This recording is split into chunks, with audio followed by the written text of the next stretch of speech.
বৃক্ষ নেই, প্রাণের অস্তিত্ব নেই। বৃক্ষহীন পৃথিবী যেন প্রাণহীন মহাশ্মশান।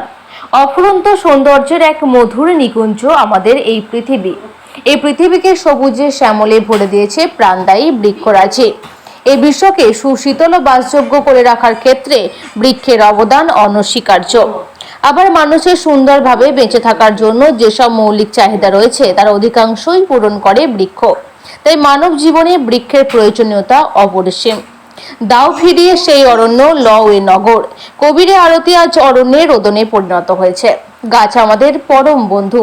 গাছপালা ব্যতীত পৃথিবীতে আমাদের অস্তিত্ব কল্পনা করাও কঠিন। তবে গাছপালা লাগানো নয়, গাছ কাটার দিকেই আমাদের ভ্রুক্ষেপ বেশি লক্ষ্য করা যায়। তাই গাছ লাগানোর উদ্যোগ ব্যবস্থাকেই বলা হয় বৃক্ষরোপণ। বৃক্ষরোপণ কর্মসূচির আয়োজন করল পূর্ব বর্ধমান জেলা sports and physical culture association, Katwa Kashiganj পাড়া ও সংলগ্ন এলাকাগুলোতে।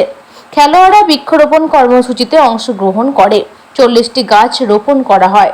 পূর্ব বর্ধমান জেলা sports and physical culture association সম্পাদক সমর দাস জানান, আগামী 1 মাস ব্যাপী কাটোয়া সংলগ্ন এলাকাগুলিতে আরো বৃক্ষরোপণ করা হবে। খেলোয়াড়দের এই উদ্যোগে সাধুবাদ জানিয়েছেন এলাকার মানুষেরা। আজ এখানে কি অনুষ্ঠান হচ্ছে?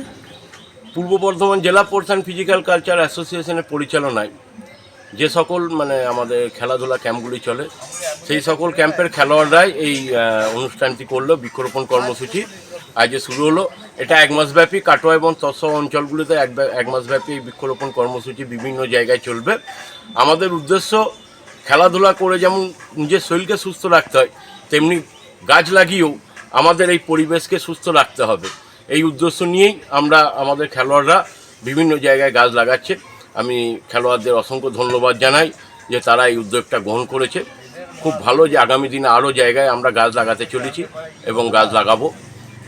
সকলকে আমি সহযোগিতা কামনা করি। আমার নাম সমর দাস, আমি পূর্ব বর্ধমান জেলা স্পোর্টস অ্যান্ড ফিজিক্যাল কালচার অ্যাসোসিয়েশনের সম্পাদক। আপনারা কি করলেন? আমরা এখানে বিভিন্ন খেলাধুলাতে কর্মসূচিগুলোতে অংশগ্রহণ করে থাকি। Football, cricket, table tennis, badminton, hockey etcetera.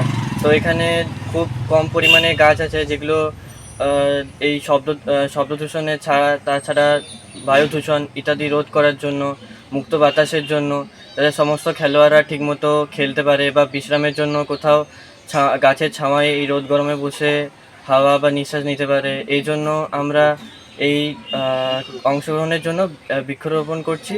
এবং সমস্ত জায়গায় যেখানে খুব কম পরিমাণে গাছ আছে সেখানে গাছ লাগিয়ে সেখানে মুক্ত একটা পরিস্থিতি বা পরিবেশ অংশগ্রহণ করছি। আপনার নাম? আমার নাম সোহম দে। আমি ওকে নিওয়ান টাউন ক্লাব থেকে এসেছি।